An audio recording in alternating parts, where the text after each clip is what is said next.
Olá!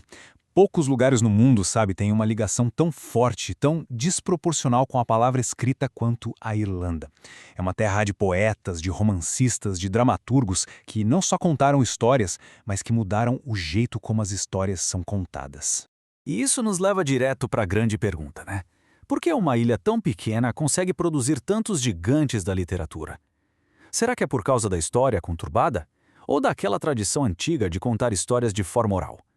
Ou será que tem algo ali na alma irlandesa que inspira essa criatividade tão profunda? Bem, para a gente começar a desembolar esse mistério, vamos dar uma olhada em 7 gigantes da literatura irlandesa. São 7 autores que, cada um do seu jeito, deixaram uma marca permanente no mundo. Então, vamos começar mergulhando nos mestres do romance moderno. Quer dizer, autores que não só escreveram livros, eles reinventaram o que um livro podia ser. E olha, é impossível começar por outro nome que não seja James Joyce. Ele não apenas escreveu, não, ele religou a fiação da linguagem na literatura. Com a obra-prima dele, Ulisses, ele simplesmente desafiou todas as regras e deu pra gente um jeito totalmente novo de ver o mundo e a própria palavra. Mas como é que ele fez isso? Joyce foi um dos pioneiros da técnica do fluxo de consciência. O nome já diz tudo, né? É um estilo que tenta capturar aquele turbilhão de pensamentos, de sentimentos, de impressões que passam pela nossa cabeça a todo momento. Foi de verdade uma revolução na escrita. E mais ou menos na mesma época, outra mente brilhante, Iris Murdoch, também estava explorando o universo interior humano, mas com um foco bem diferente. O negócio dela era desvendar as complexidades do coração e da mente, mergulhando de cabeça em questões de moral e filosofia. E essa diferença entre os dois é a chave de tudo. Pensa assim, se o Joyce revolucionou a forma do romance, quebrando a estrutura da narrativa, a Murdoch revolucionou o conteúdo, aprofundando as questões filosóficas e morais que a literatura podia discutir. 2 caminhos bem diferentes, mas que nasceram do mesmo gênio irlandês inovador. Agora, vamos sair um pouco da prosa e entrar no mundo do verso, para ver como essa genialidade toda aparece na poesia. Chegou a hora de falar sobre os poetas da alma irlandesa.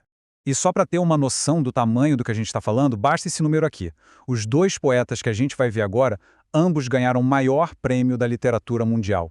2 prêmios Nobel, vindo da mesma ilha pequena. É simplesmente extraordinário. O primeiro deles é W.B. Yeats. Ganhador do Nobel, a poesia dele era simbolista, sabe? Profundamente ligada ao misticismo e ao folclore irlandês. Basicamente, ele pegava imagens e símbolos antigos para falar de ideias universais, criando uma obra que é, ao mesmo tempo, atemporal e totalmente irlandesa. O segundo é Seamus Heaney, também o Nobel. Agora, se a poesia do Yeats olhava para os mitos, a do Heaney olhava para a terra. A obra dele é uma poesia do chão, da turfa, do trabalho e da história recente da Irlanda. É algo visceral, sabe, profundamente humano. Ok, deixando a poesia de lado, vamos agora para as lendas do palco e das telas. É aqui que a imaginação irlandesa criou personagens que viraram ícones culturais no mundo todo. O nosso próximo autor criou uma das figuras mais aterrorizantes e, ao mesmo tempo, icônicas da cultura mundial. O nome do escritor talvez não seja tão famoso quanto a sua criação, mas a gente está falando de um cara de Dublin, Bram Stoker. Isso mesmo, Drácula. Uma única obra que definiu um gênero inteiro e criou um dos personagens mais duradouros de todos os tempos.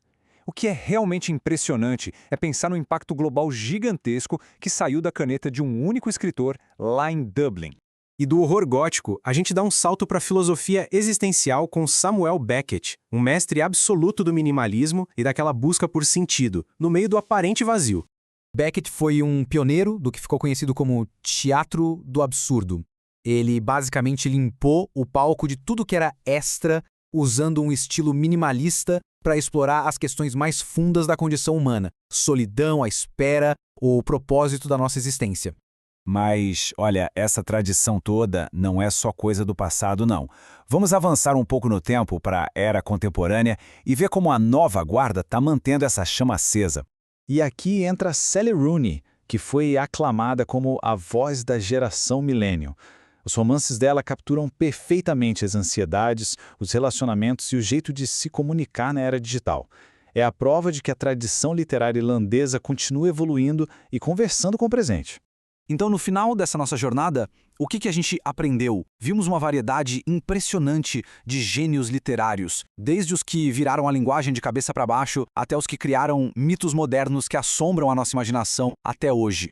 Fica bem claro qual é o legado, né, de Joyce a Rooney, passando por Yeats, Beckett, Stoker. Cada um abriu um caminho novo. E juntos eles formam um mosaico que mostra a profundidade e a diversidade incrível da literatura irlandesa. E talvez seja porque cada um, do seu jeito, tirou sua força da história, da paisagem e das contradições da própria ilha. Isso tudo deixa a gente com uma pergunta no ar, olhando para o futuro. Com uma herança com esse peso todo e uma nova geração de talentos surgindo a todo vapor, a questão não é se a Irlanda vai continuar a produzir grandes escritores. A verdadeira questão é qual será a próxima grande história que a Irlanda vai contar para o mundo.